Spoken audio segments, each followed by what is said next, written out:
क्या आपने कभी सोचा है एक इंसान और एक नाग के बीच में सच्चा प्रेम हो सकता है? आज मैं आपको सुनाने जा रही हूँ एक ऐसी रहस्यमयी कहानी जो राजकुमारी चंद्रकांता और नागेश की जो प्यार, एहसास और बलिदान की मिसाल है। वीडियो को अंत तक ज़रूर देखिएगा। ये कहानी आपको अंदर तक दिल छू जाएगी। वीडियो को लाइक और सब्सक्राइब करना ना भूलें। बहुत समय पहले की बात है। हिमगिरी पर्वतों के पास एक राज्य था, चंद्रपुरी। उस राज्य की राजकुमारी थी चंद्रकांता। अत्यंत सुंदर, साहसी और चतुर। उसके रूप की चमक चांदनी को भी मात देती थी। राजमहल से कुछ दूर एक रहस्यमयी सरोवर था, नाग सरोवर, जहाँ जाने की अनुमति किसी को नहीं थी। कहा जाता था कि वहाँ रात को एक दिव्य नाग प्रकट होता है। एक दिन चंद्रकांता ने उसे सरोवर की ओर जाने की ठानी।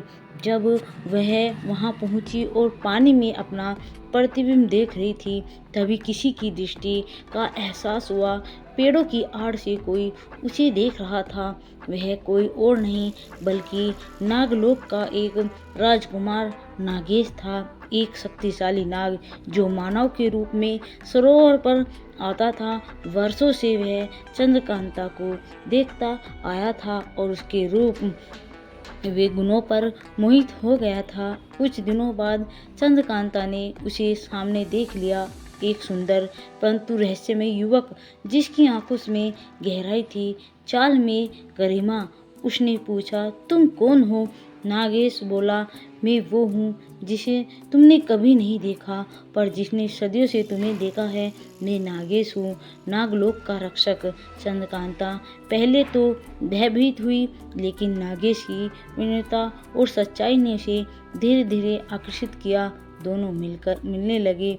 बातों का सिलसिला बढ़ा और प्रेम में बदल गया। परंतु यह प्रेम एक सामान्य प्रेम नहीं था। एक मनुष्य और एक नाग के बीच। जब वह यह बात चंद्रपुरी के राज दरबार में पहुंची तो सभी क्रोधित हो गए। राजा ने नागेश को मारने की आज्ञा दी। नागेश वापस चला गया, लेकिन उसके विरुद्ध युद्ध की योजना बनाने लगी। तभी चंद्रकांता ने एहसास दिखाया और साहस दिखाया। राज दरबार में जाकर वह राजसभा में खड़ी हुई और बोली, जिसे तुम सर्प समझते हो वह मुझसे अधिक मानव है। मैं नागेश से विवाह करूंगी, चाहे इसके लिए मुझे अपना राजपाट क्यों ना छोड़ना पड़े। यह सुनकर राजा मौन रह गए। राजा कुछ नहीं बोले, अपनी बेटी के विरुद्ध भी नहीं गए, क्योंकि वो अपनी बेटी से बहुत अधिक प्रेम करते थे। उसी रात नागलोक से एक विशाल नाग सेना प्रकट हुई, लेकिन युद्ध करने के लिए नहीं बल्कि चंद्रकांत को लेने के लिए। राजा ने देखा कि नाग भी प्रेम और सम्मान समझते हैं। उन्होंने अपनी बेटी को आशीर्वाद दे दिया। नागलोक में राजकुमारी चंद्रकांत और नागेश का भव्य विवाह हुआ। यहाँ पहली बार मनुष्य को प्रवेश मिला।